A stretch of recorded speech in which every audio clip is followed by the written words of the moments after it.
Bom dia, saúdo a todos com graça e paz da parte de Jesus de Nazaré. Hoje vocês não reparem não que eu consegui esquecer meu óculos de perto. Então, em alguns momentos eu vou tirar o óculos, porque senão com esse aqui não dá, tá bom? De perto esse aqui não vai mesmo. Mas que Deus nos abençoe, que Deus abençoe nosso domingo, as famílias de nossa igreja. E nós vamos então continuar a nossa reflexão do domingo passado. Nós estávamos falando sobre o livro de Provérbios, continuamos falando sobre ele. E o nosso tema é carnalidade, impedimento à vida cristã. Antes de mais nada, lembra que nós tínhamos dado uma definição para a carnalidade, né? Vamos voltar nesse ponto agora. Vamos recordar um pouquinho o que é mesmo carnalidade à luz da Bíblia. E eu tenho aqui a seguinte definição: carnalidade é sensualidade, concupiscência, apetite sexual. Então, carnalidade tem a ver com carne propriamente dita? Tem a ver, por exemplo, com apetite sexual, sensualidade e pecados dessa área da vida, tá certo? Mas carnalidade não se resume apenas a isso. Tem muita gente que quando pensa em carnalidade, pensa nisso e fica nisso, né? Mas não é bem isso aí. Olha aqui. Carnalidade é o prevalecimento da vontade humana em detrimento à vontade de Deus. Tudo aquilo que faz com que a nossa vontade prevaleça à vontade de Deus, isso também é carnalidade, tá? Por isso que nós estamos estudando nesse texto vários aspectos da carnalidade. Não só o pecado da área sexual, sensual, tá? Nós estamos ampliando isso daí. E veja bem, antes de mais nada, vamos deixar bem claro aqui que existe uma oposição entre carnalidade e santidade, tá? E para exemplificar isso, o nosso texto, ele se inicia com a passagem de Isaías 6, 2 e 3, capítulo 6, onde Isaías tem a visão, né, do trono de Deus, e os anjos tinham 6 asas, cobrindo com 2, inclusive, o rosto.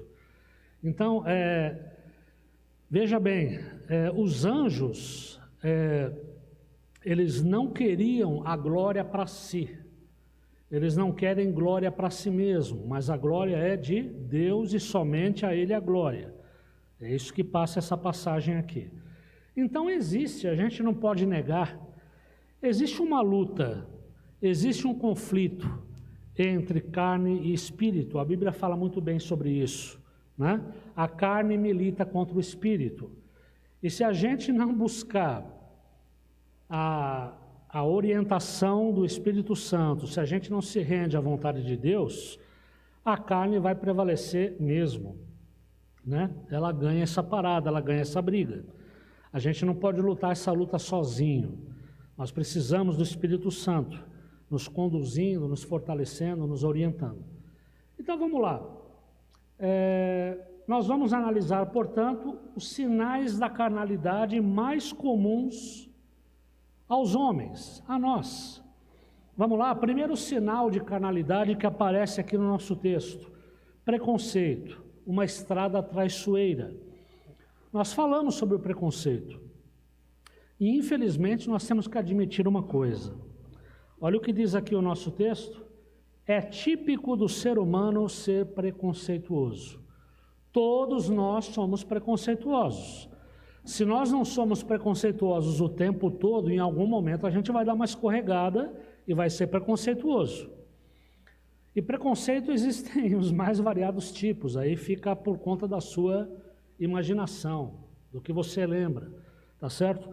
Mas infelizmente, o preconceito existe, é uma coisa que está presente em todo ser humano e a gente tem que lutar contra ela, porque preconceito é carnalidade, tá? E aí nós demos alguns exemplos de preconceito. O primeiro, as aparências enganam. Ah, como as aparências enganam. Muitas vezes a gente o quê? A gente acaba subestimando uma pessoa por aquilo que ela aparenta ser. Cuidado com as aparências, não se deixe guiar por elas, tá? Tanto que o nosso Deus, ele não é um Deus que se guia por aparências, né? Ele não vê o exterior, ele vê o que está lá dentro, né? Ele vê o coração. Segundo, as pessoas valem mais que as coisas.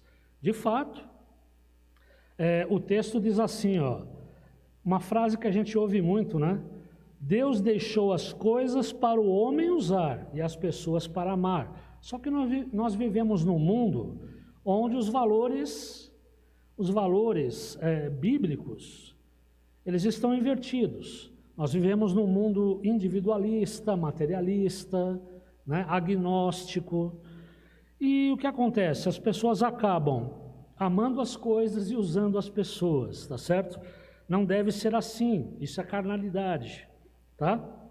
E eu dei até um exemplo aqui, essa história de que as pessoas valem mais do que as coisas, basta você observar as estatísticas, os dados, e você vê como que acontece a distribuição de riqueza no Brasil e no mundo hoje. É uma coisa escandalosa, vergonhosa.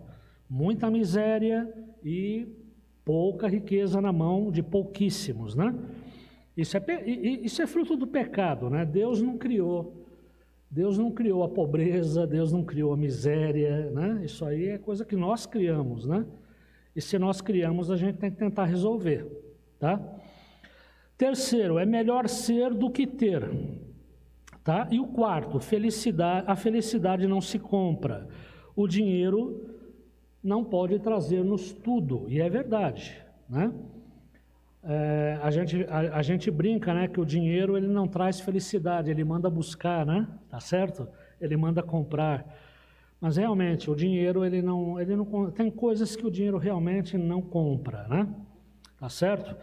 E aí nós vamos para o item 2. Me parece que no domingo passado eu escutei o pastor falando que vai pregar sobre gratidão, né?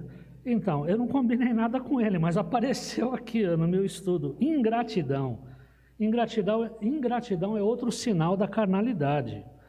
Se você é uma pessoa ingrata, cuidado que você está no caminho da carnalidade. Olha o que diz aqui, ingratidão, um atalho escorregadio, tá certo? E para falar de ingratidão, eu andei procurando uns textos sobre o assunto, para a gente dar uma incrementada, né?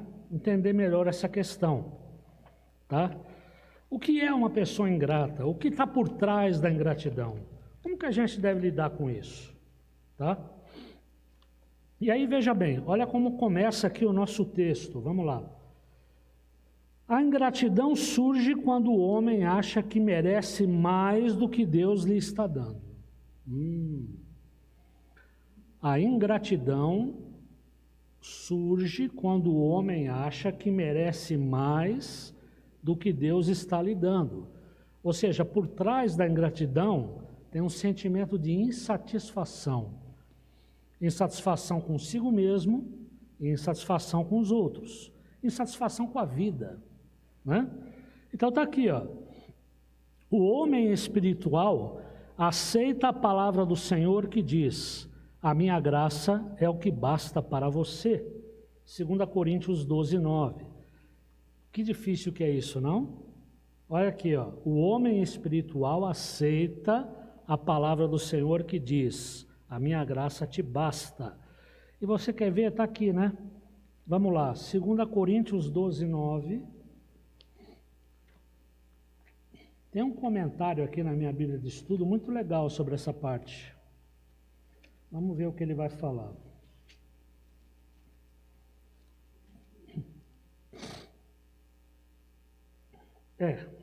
O espinho na carne. A gente conhece bem essa passagem, né? Então está aqui, ó. Por 3 vezes, é o apóstolo Paulo falando, eu comecei no 12:8, tá? Por 3 vezes roguei ao Senhor que o removesse de mim. Paulo tinha um espinho na carne que lhe causava sofrimento. Ele fala como se o adversário me esbofeteasse com isso, né? E ele rogou por 3 vezes para que Deus o removesse. E olha que um judeu como Paulo, quando ele pedia 3 vezes, é que ele já tinha pedido bastante, tá certo? Olha o que diz aqui: entretanto, Deus me declarou, Ele me declarou, a minha graça te é suficiente, pois o meu poder se aperfeiçoa na fraqueza. Sendo assim, de boa vontade me gloriarei nas minhas fraquezas, a fim de que o poder de Cristo repouse sobre mim, né? E olha aqui o comentário que aparece na minha Bíblia. Assim como Jesus no Getsêmani, Paulo insistiu com Deus para que o livrasse daquele tormento. Entretanto, o Senhor preferiu cobrir o sofrimento do apóstolo com graça e poder. É assim que muitas vezes Deus nos abençoa nessa terra, não destruindo ou retirando o mal que nos aflige e enfraquece, mas transformando nosso sofrimento em motivo de fé, de crescimento espiritual e testemunho da sua graça e amor eterno. Paulo havia aprendido a desfrutar da graça do Senhor, mesmo em meio aos sofrimentos, tá? Fraquezas, lutas da vida, ok? Então, como é difícil isso, né? Por isso que eu falo, só mesmo o Espírito Santo, né? Estando conosco, estando dentro de nós, caminhando conosco, para nós entendermos isso, né? Porque é aquela coisa, se a gente está na carne, a gente não quer saber do sofrimento, né? A gente quer vitória, a gente quer, né? A gente quer se dar bem, a gente quer... E veja bem, você ter uma vida saudável, uma vida livre de sofrimentos, ou com menos sofrimentos possível, quem é que não quer isso, né? A gente não está buscando sofrer nessa vida, né? Mas o sofrimento vem, quer você queira, quer você não queira. Às vezes as coisas estão indo muito bem e de repente o sofrimento bate na porta. É uma doença, é um desemprego, é um problema de outra ordem. Então todos nós sofremos. Se não sofreu, aguarda aí que você está na fila, vai sofrer ainda, tá? Então é aquela coisa, se a gente fica só na carne, a gente não vai entender isso. Nós podemos há uma grande possibilidade de nos tornarmos ingratos. Uma pessoa ranzinza, insatisfeita, rancorosa, né? Uma pessoa que está insatisfeita consigo mesmo, com a vida, isso se reflete no relacionamento com os outros, tá certo? Agora, o homem espiritual, e é isso que Paulo nos ensina aqui em Coríntios, ele aceita a palavra do Senhor. Por mais difícil que seja, ele sabe que a vontade do Senhor é o melhor para a sua vida. E foi o que Deus revelou para Paulo aqui, olha, esse sofrimento em particular eu não vou tirar de você não. Você vai conviver com ele e isso aí vai te fortalecer. Por mais paradoxal que pareça, o sofrimento vai melhorar a sua fé, você vai estreitar o teu relacionamento comigo, isso vai ser bom. Apesar de você não entender, mas vai ser bom para você, tá bom? Então é isso, ó. A ingratidão surge quando o homem acha que merece mais do que Deus lhe está dando. E aí ele cita aqui o apóstolo Paulo. E aí ele vai mostrar aqui os vários tipos de ingratidão que podem acontecer, né? Começando pela ingratidão para com os pais. Ingratidão para com os pais. Vamos lá, Provérbios 30, 17.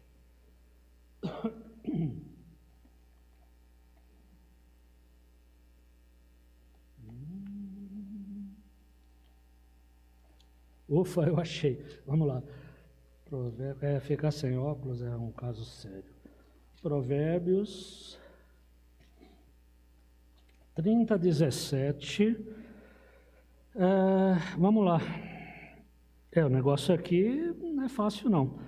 Os olhos de quem ridiculariza seu pai, ou de quem trata sem consideração e obediência a própria mãe, serão arrancados pelos corvos do vale e serão devorados pelos filhotes dos abutres. Forte o negócio aqui, né? Os olhinhos. Tá aqui, ó. Ingratidão para com os pais. Tá certo? E aí ele diz aqui, Êxodo 20, 12. Aí vamos lá para o livro do Êxodo. Está aqui mesmo no texto. Olha o que ele fala. O que entristece o coração de Deus é ver a ingratidão dos homens para com seus pais. Tanto que no decálogo está lá, né? Honra a teu pai e a tua mãe. Tá certo? Escuta, falando sobre ingratidão para com os pais, teve um outro estudo que nós fizemos aqui, ano passado, ainda sobre provérbios. Eu falei para vocês, é uma passagem lá do Novo Testamento que Jesus condena os fariseus, né? Por causa justamente dessa questão do respeito aos pais, né? Lembra aquela coisa os pais já estavam numa idade avançada, na velhice, o filho teria que cuidar dos pais, usar os bens para sustentar os pais. Aí o filho ia lá no templo, fazia um acordo com o sacerdote e ele fazia como que uma doação dos bens para o templo, né? E se desobrigava de cuidar dos pais.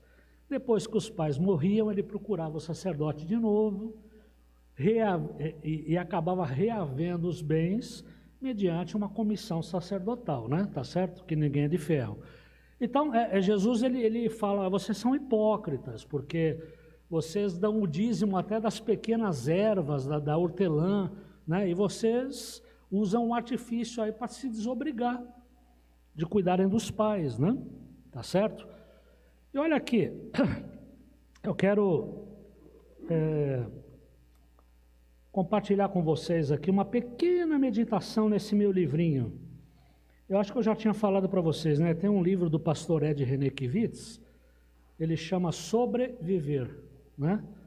Ele faz um estudo sobre provérbios. Olha o que ele fala nessa parte. Em Provérbios 28, 24, diz assim, quem rouba de seu pai e de sua mãe e diz, que mal há nisso, não é melhor que o assassino. Ele compara aquele que rouba do pai e mãe a um assassino, né? A Bíblia, ela não, como que fala? Ela não adula, né? Ela não alisa. Então está aqui, mais uma passagem que mostra isso. Olha o que ele diz aqui. Esse provérbio reflete uma lógica presente também na conhecida parábola do filho pródigo. A história que Jesus contou sobre o homem que tinha 2 filhos. Está em Lucas capítulo 15. Passagem bem conhecida nossa, né? Aí ele fala assim, os pais têm prazer em doar, presentear e compartilhar seus bens com os filhos. Eu faria só um pequeno adendo aqui. A maioria dos pais tem prazer em doar, presentear e compartilhar seus bens com os filhos. Eu vejo, às vezes, infelizmente, na minha experiência na escola, que tem pais e pais, mães e mães, né? Não é à toa que tem tanta criança, tanto jovem revoltado com pai e mãe, né? É complicada essa questão. Mas vamos lá. Os pais costumam dizer o que o homem dessa história disse ao filho mais velho. Meu filho, tudo o que eu tenho é seu. Lembra quando o irmão mais jovem, né, saiu para o mundo, para a gandaia, enfiou o pé na jaca, depois ele voltou, o pai o recebeu de volta, deu uma festa, e aí o filho mais velho falou assim, estou sempre aqui do teu lado, trabalhando, me comportando bem, agora você dá uma festa para esse aí? Aí o pai falou, calma filho, não é assim, tudo que eu tenho é seu. Foi a resposta do pai. Mas enquanto os pais estão vivos, têm total prerrogativa sobre o que possuem. E só eles podem decidir como gastar seus recursos, inclusive em relação aos filhos. Apenas após a morte dos pais é que seus bens estarão totalmente disponíveis para os filhos, que os recebem como herança. Então é claro, o pai pode chegar para o filho e falar, tudo que eu tenho é teu, tudo que eu tenho vai ficar para você. Mas, enquanto o pai e a mãe estão vivos, a prerrogativa é deles. Se eles estiverem com saúde para tanto, né? Eles administrarem os bens, tá? A coisa passa para os filhos como herança após a morte. Na parábola que Jesus contou, o filho mais novo pede sua herança para usufruí-la mesmo antes da morte do pai. Ele chega para o pai e fala, ó, eu sei que o senhor falou para mim que tudo que o senhor tem vai ser meu, mas olha, eu não quero esperar, eu quero agora. Então só me dá a minha parte de herança aí que, ó, vou vazar. Aí ele diz aqui, era como se o filho estivesse dizendo ao pai, pai, o senhor está demorando muito para morrer, e por isso não posso usar o dinheiro da família como eu gostaria. Que tal o senhor adiantar a minha parte de herança? Era como se o filho estivesse dizendo isso para ele, tá? Nem todos os filhos têm essa ousadia desrespeitosa e cruel. A maioria desenvolve outra lógica. Vamos lá? O dinheiro do meu pai será meu mesmo, então não tem nada de errado eu começar a desfrutar dele a partir de agora. Ele nem precisa saber que já comecei a usar o que é meu. Assim, roubam os pais, fazendo uso do que ainda não lhes pertence. Ele está fazendo aqui uma comparação. Uma coisa é o filho pródigo, que pediu para antecipar a herança, é como se estivesse dizendo, bom, já que você não morre, me dá minha parte, né? Agora, tem gente que não, mesmo com os pais vivos, ele cria algum meio, algum artifício para usar esse dinheiro antes do tempo, tá? Então ele faz algum esquema ali, ele está roubando os pais, na verdade. Aí ele fala assim, por essa razão, quem rouba dos pais não é melhor que um assassino. Porque trata os pais como se já estivessem mortos. Na prática, mata os pais. É por isso que a Bíblia compara o filho que não respeita os pais a um assassino, né? A partir do momento, ele deu aqui alguns exemplos, né? Ou seja, aquele que rouba os pais, ele está se comportando como se o pai já não estivesse mais vivo. Ele mata o pai, na verdade, em vida, né? Tá certo? Então está aqui, ingratidão para com os pais. E antes da gente continuar, olha que interessante isso aqui, ó. Eu fui dar uma olhadinha na internet, eu procurei alguma coisa. Bom, vamos lá. Diz aqui o seguinte, deixa eu me situar aqui. Quem é o indivíduo ingrato? Isso aqui é um material que eu encontrei para dar uma reforçada aqui na discussão. O indivíduo ingrato é aquele que não reconhece o bem que lhe é oferecido e nem a ajuda que lhe é ofertada. Então está aqui, indivíduo ingrato é aquele que não reconhece o bem que lhe é oferecido e nem a ajuda que lhe é ofertada. Tá? O ingrato, ele pode se mostrar insatisfeito com a vida que possui, tá? Ainda que receba atenção e tenha as suas necessidades devidamente atendidas. Tem gente que recebe atenção, tem gente que recebe ajuda, tá certo? Tem gente que tem as suas necessidades mais elementares atendidas e ainda assim ele é ingrato. Ele se sente o quê? Insatisfeito. Não está bom. Tá certo? Esse é o ingrato. Tá? E aí, ele diz aqui o seguinte, você já passou pela situação de se doar, fazendo algo de bom a alguém e não receber ao menos um obrigado? Um agradecimento? A ingratidão costuma ser bastante dolorosa. Ela provoca em nós o quê? Frustração, dor emocional, dor psicológica, tá certo? Por quê? Quando você faz o bem para uma outra pessoa e você não recebe nem um simples obrigado, isso soa como uma grande indiferença da pessoa, né? É uma indiferença do outro por parte dele. Quem nunca passou por isso aqui? Quem aqui já foi? Quem aqui já passou por essa situação de ingratidão? Agora vamos mudar um pouco a pergunta. Quem já foi ingrato, hein? A gente, porque veja bem, as duas vias, né? De repente a gente já foi vítima de ingratidão e mesmo sem perceber, inconscientemente, a gente também já foi ingrato com alguém, ou com alguém, né? Tá certo? Então tá aqui, ó. E normalmente, é aquilo que eu falei, né? A ingratidão, ela se manifesta de duas formas distintas, né? Insatisfação com a vida de quem é ingrato, tá? E insatisfação com as pessoas à sua volta, tá bom? E aí vamos tentar entender melhor essa questão da ingratidão.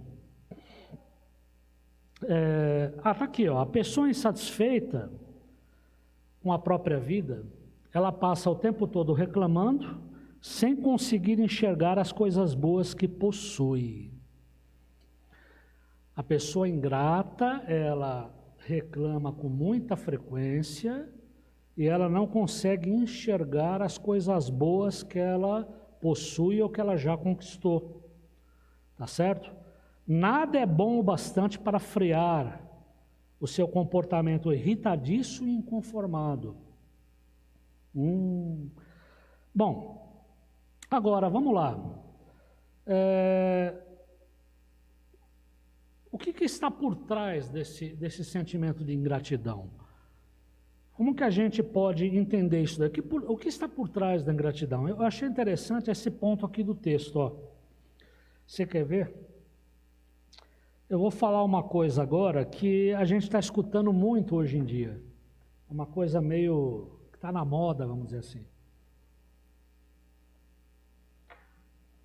Olha o que diz aqui o texto. Ó. A revolta e o não reconhecimento daquilo que se tem, a insatisfação que normalmente acompanha o ingrato, por parte desse insatisfeito com a vida, isso aí pode ser um reflexo de um traço narcisista. Já ouviu falar disso? Hoje em dia está se falando muito disso, né? Pessoa narcisista, mãe narcisista, né? Está se falando muito desses traços, né? Então, o texto que eu escolhi aqui, ele também está indo por essa linha. Ele fala assim, olha, para você entender o que está por trás da ingratidão, normalmente por trás dessa pessoa insatisfeita com a vida, você tem uma pessoa com isso é reflexo de um traço narcisista. Para a gente entender melhor isso, olha o que ele fala aqui. O indivíduo narcisista, vai vendo se você conhece alguém assim. O indivíduo narcisista é aquele que acredita que deve ser tratado com deferência por ser alguém especial. Começa aí. Essa pessoa não se sente satisfeita porque entende que nada está à sua altura. Uma pessoa com traços narcisistas acredita que todos à sua volta existem apenas para lhe servir. Então nunca nada estará bom. Está errado isso aqui? O que vocês acham? Exagerou a pessoa aqui? Isso existe, a gente sabe, é fato, né?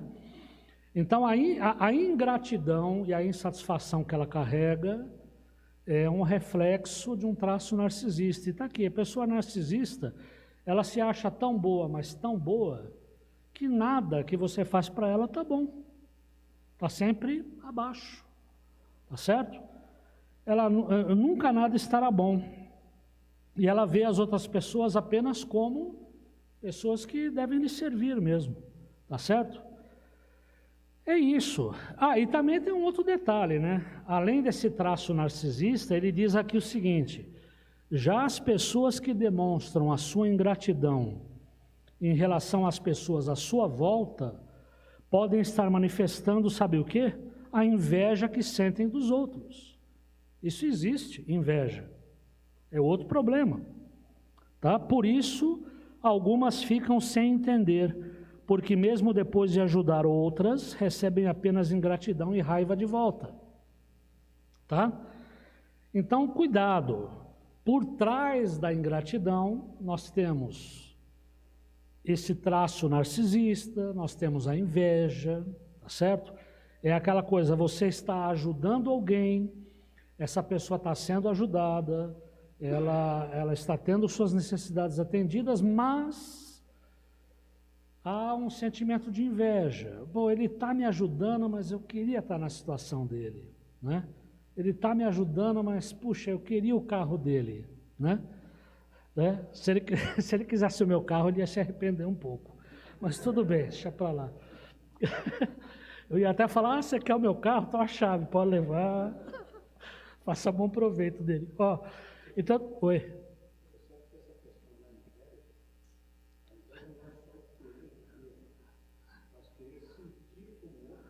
Também.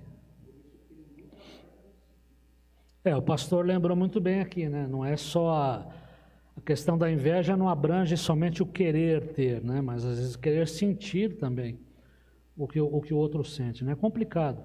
E tem mais uma coisa aqui que eu vou falar agora, está aqui no texto, que eu acho legal a gente meditar um pouco sobre isso também. Olha o que ele diz aqui, ó.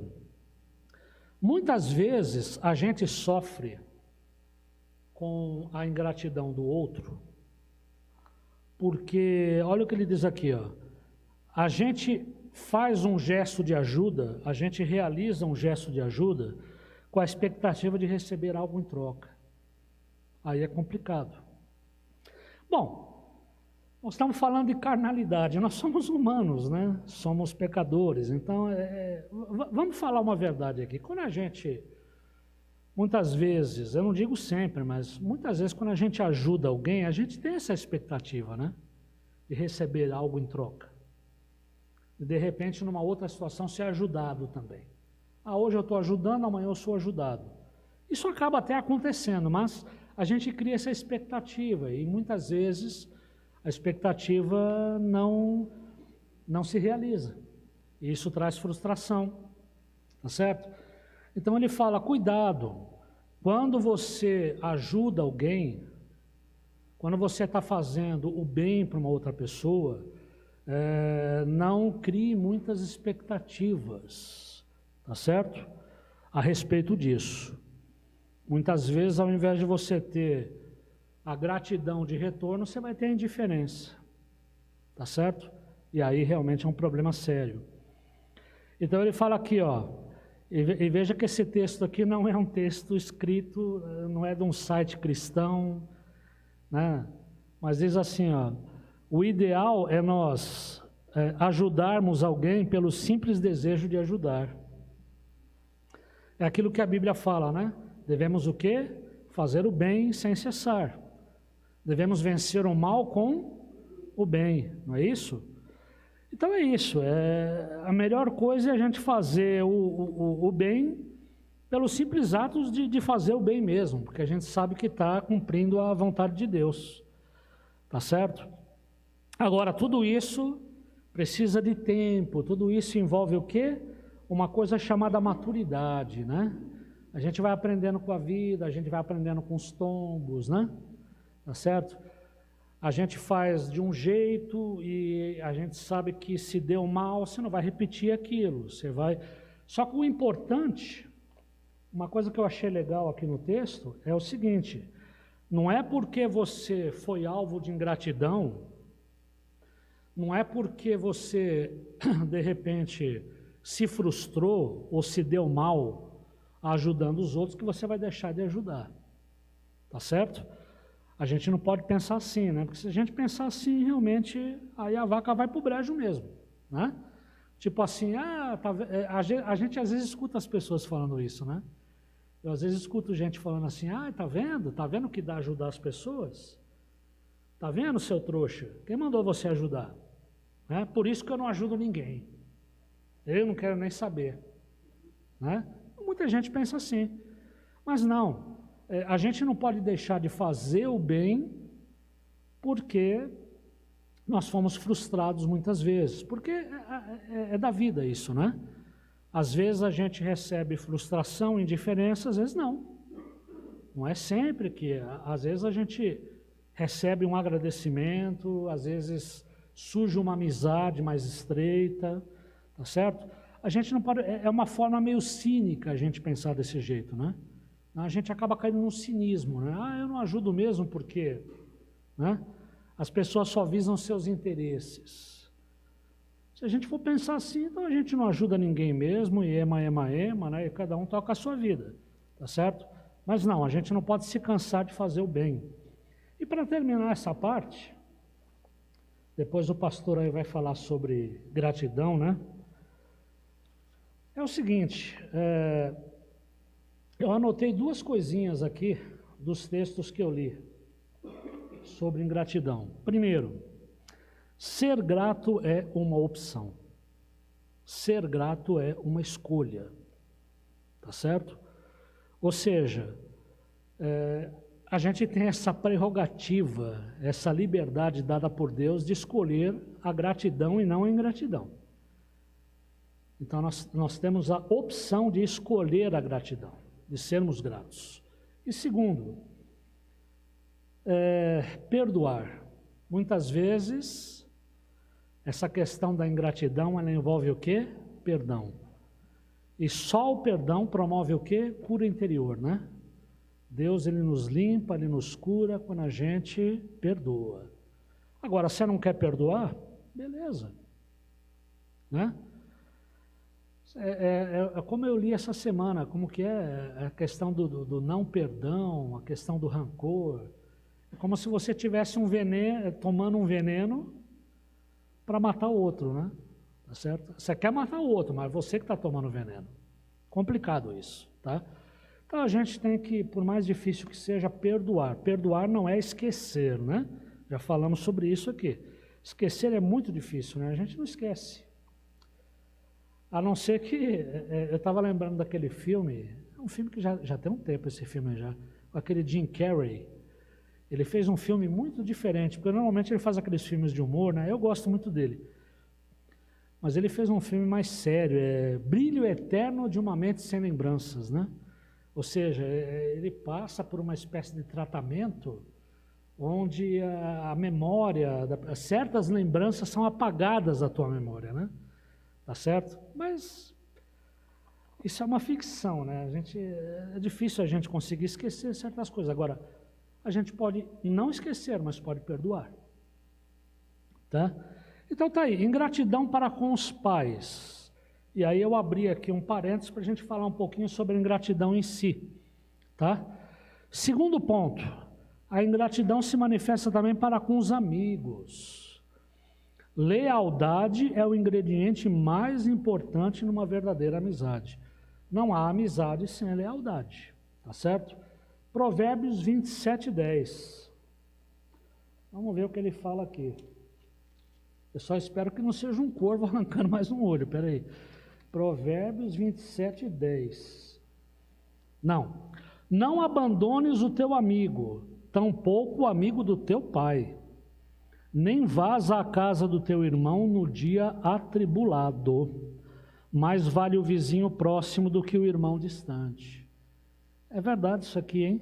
Mais vale o vizinho próximo do que o irmão distante. É engraçado, você sabe que outro dia, tem uma colega da escola, do Barão de Ramalho, nossa, ela foi professora lá há muito tempo, eu estou ficando velho, viu? E ela já aposentou e eu estou lá ainda, né? Eu estou vendo muita gente aposentando e eu ficando, sabe? Parece aquela coisa parece aquele desenho lá, como chama? Lembra daquele desenho Caverna do Dragão? Que eles não conseguiam sair daquele lugar? Eu estou meio assim na escola, né?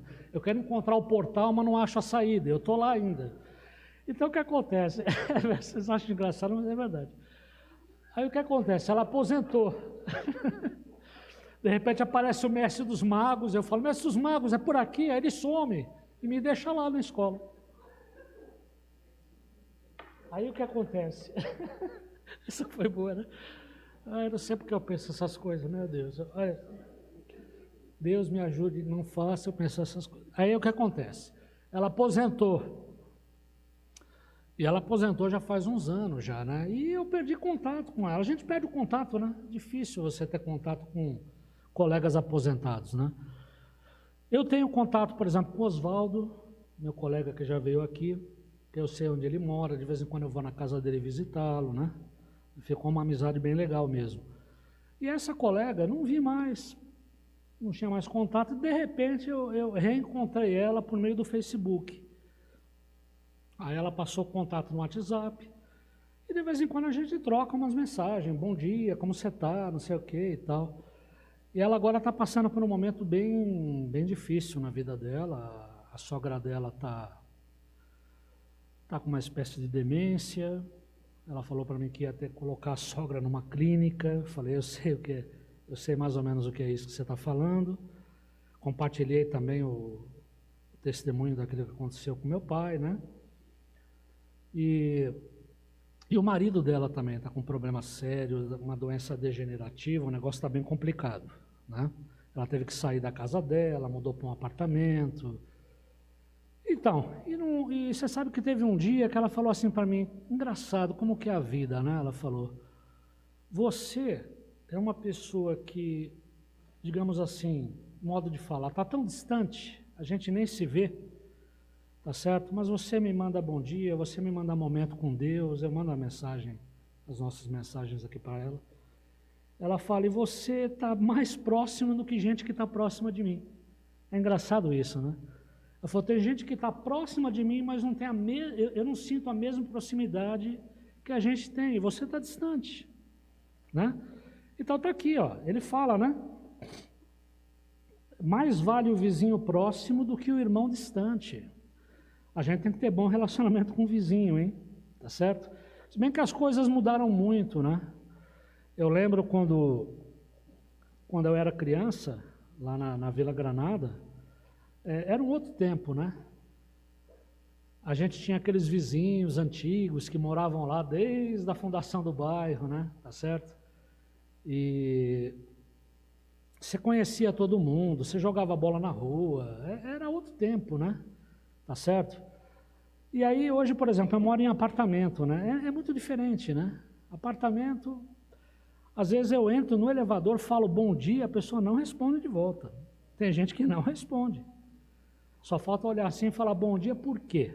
O que tem de bom no dia, né?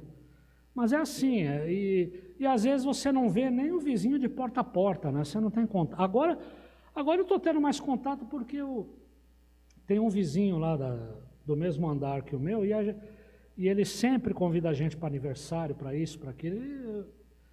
Ali tem um pouquinho mais de amizade. E o vizinho da frente, que eu estou conhecendo melhor também. Porque eu fui numa festa de aniversário, ele estava lá, aí a gente começou a trocar uma ideia, entendeu? Mas apartamento é difícil, né? Ninguém quer muito contato com o vizinho, né? Mas está aí, ó, ele fala que a gente tem que ter lealdade com os amigos, né? Então ele está falando aqui da ingratidão para com os amigos. Você quer ver? Tem um outro textinho aqui, eu vou terminar. Eu vou falar aqui da ingratidão e vamos em frente. Tem mais uma pequena reflexão do pastor Ed aqui, quer ver? Sobre essa parte dos amigos, muito legal. Tudo bem até aqui, pessoal? Tranquilo? Ele vai citar aqui, deixa eu ver se é o mesmo que eu li. Só que eu acho que ele está lendo aqui numa outra versão. Eu não sei se é a mensagem, ele fala assim, ó, jamais abandone a um amigo, nem o seu, nem um amigo do seu pai. Quando vier a calamidade, não peça ajuda a seu irmão. É melhor recorrer a um vizinho próximo que a um irmão distante. Aí ele fala assim, ó, os amigos são a família que escolhemos. Os amigos são os nossos irmãos que nasceram de outros pais. Os amigos são a teia que oferece suporte à nossa vida quando saltamos do ninho da família de origem. Em alguns momentos da vida, encontraremos mais socorro nos amigos que estão perto do que na família que está longe. É mais ou menos o que diz o versículo, né? Olha, é melhor você pedir socorro para um amigo que está mais próximo do que para um familiar que está distante, né? Por isso se diz que há amigos mais chegados que irmãos. A sabedoria manda que não esqueçamos os amigos, nem os amigos dos nossos pais. Uma das figuras mais belas da cultura brasileira é o costume de chamarmos os amigos dos nossos pais de tios. A gente tem esse costume, né? Uma pessoa que é muito amiga dos nossos pais, a gente fala, ô tio, ô tia, né? Tá certo? Mas não tem parentesco, mas a gente carinhosamente chama de tio. Meus filhos cresceram chamando meus amigos mais chegados de tios, e hoje tenho também muitos sobrinhos. O amor entre amigos, transferido dos pais para os filhos, faz surgir essa categoria de tios e tias. Esses sobrinhos e sobrinhas espalhados por aí crescem e se tornam homens e mulheres. E me alegro muito quando um barbudo me dá um beijo e me chama de tio. E quando uma jovem senhora chega orgulhosa, com seu filho no colo, para apresentar o bebê ao tio. Esses sobrinhos e sobrinhas são como filhos.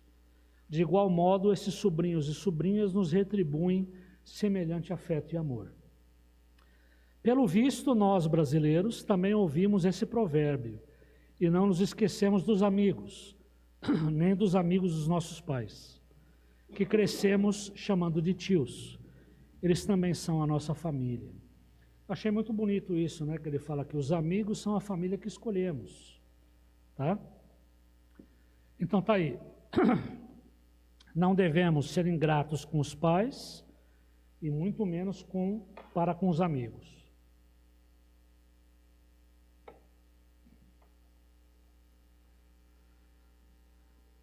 Tá tudo bem assim? Vocês estão me ouvindo bem?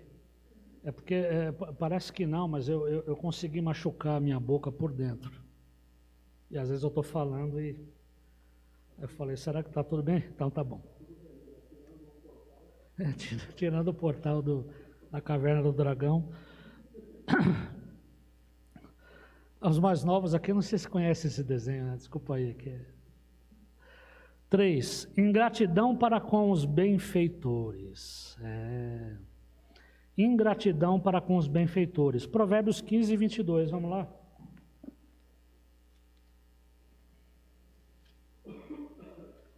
Olha o que diz aqui. Onde não existe conselho, fracassam os bons planos, mas com a cooperação de muitos conselheiros, há grande êxito. Então, cuidado, hein? Às vezes você tem um bom plano, mas você não buscou ajuda, você não buscou se cercar de bons conselheiros, você se precipita, e aí a coisa vai por água abaixo. Então ele fala, onde não existe conselho, fracassam os bons planos, mas com a cooperação de muitos conselheiros, há grande êxito. Então está aqui, ó. É arriscado para o homem agir quando muitos o aconselham a desistir. Persistindo, não haverá bom êxito no seu proceder, tá? E eu quero ler com vocês um último texto também desse meu livrinho de provérbios, olha que legal. Ele vai falar justamente sobre essa ingratidão para com os benfeitores, e ele dá um conselho muito legal aqui. Olha o que ele diz aqui, ó. A palavra hebraica traduzida como conselho nesse provérbio que nós acabamos de ler, indica conselho secreto. Isso é muito sugestivo. Então, atenção, quando ele fala assim, ó, planos fracassam onde não há conselho. Ele diz que se você for lá buscar a tradução da palavra hebraica, é nesse sentido, conselho secreto. E por que ele fala que isso é sugestivo? As pessoas impulsivas não ouvem conselhos, não se dedicam a avaliar criteriosamente seus planos e projetos, não fazem a lição de casa. Assim que têm uma ideia, logo saem contando para todo mundo o que pretendem realizar. Vou fazer isso, vou fazer aquilo, vou fazer assim, vou fazer assado. Seus planos são perfeitos e tudo dá certo no final, na cabeça dele. Mas apenas dentro de sua cabeça. Por essa razão, fracassam. Ele está falando da pessoa impulsiva. Ela age de forma impulsiva, ela se precipita, ela não ouve conselhos e ela já sai espalhando para Deus e o mundo o que ela vai fazer. Tá? Existe, porém, outro jeito de fazer as coisas. As pessoas bem-sucedidas não têm pressa em divulgar e tornar públicas suas ideias e seus projetos. Antes de anunciar seus planos aos quatro ventos, deixam que as ideias amadureçam, submetem suas intenções a conselheiros idôneos, analistas competentes, pessoas com sabedoria e capazes de avaliar as variáveis, as implicações, antecipar eventuais dificuldades, antever provisões necessárias para o êxito dos projetos. Então está aqui, ele fala que a pessoa bem-sucedida é aquela que não se apressa, é aquela que planeja, é aquela que ouve conselhos, é aquela que não sai contando o que vai fazer logo de cara, ela espera um pouco, ela segura. Aí ele fala, antes de transformar planos em manchetes, as pessoas bem-sucedidas se reúnem secreta e discretamente com sábios conselheiros. Esse é um dos segredos do sucesso. Verdade ou não? Verdade. Tá bom? Então é isso, né? Falamos então sobre mais um aspecto da carnalidade. Já tínhamos falado sobre preconceito. Falamos hoje sobre ingratidão. O próximo que nós vamos falar é o rancor. Tá certo? Nós vamos falar sobre isso. Mas eu vou parando por aqui, tá bom? E olha, eu tinha falado para vocês que, como carnalidade também tem a ver com sensualidade, com concupiscência, né? Nós também vamos abordar esse lado. Eu vou falar sobre um personagem muito conhecido nosso, o rei Davi, né? Tá certo? Davi é uma figura interessantíssima, né? Porque ao mesmo tempo que a Bíblia fala que ele era um homem segundo o coração de Deus, né? Ou seja, Davi é um exemplo que a gente pode pegar de santidade, né?